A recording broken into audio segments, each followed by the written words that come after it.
மொத்த இன்டர்நெட்டோட ஹிஸ்டரியை 1 மினிட்ல ராப் பண்ணி சொல்றேன். HTML வந்து 1990ல கிரியேட் பண்ணாங்க. HTML ஃபிக்ஸ் பண்றதுக்கு 1994ல CSS கிரியேட் பண்ணாங்க.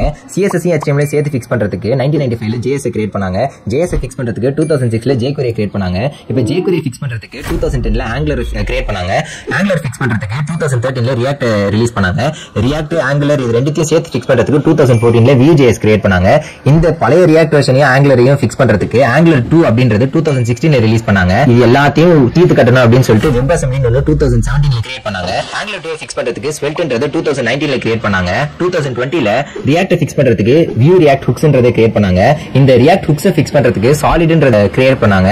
அதுக்கு அடுத்து இந்த Svelte ஃபிக்ஸ் பண்றதுக்கு 2020ல HTMX-ன்னு ஒன்னு ரிலீஸ் பண்ணாங்க. இது எல்லாத்தையும் ஃபிக்ஸ் பண்றதுக்கு React Suspense அப்படின்னு 2021ல ஒன்னு ரிலீஸ் பண்ணாங்க. அதுக்கு அடுத்து Svelte Runes அப்படின்னு ஒன்னு 2023ல Svelte ஃபிக்ஸ் பண்றதுக்கு கிரியேட் பண்ணாங்க. இது எல்லாத்தையும் தாண்டி 2024ல முக்காவாசி வெப்சைட்ஸ் இன்னும் jQuery வேற ஆகுது.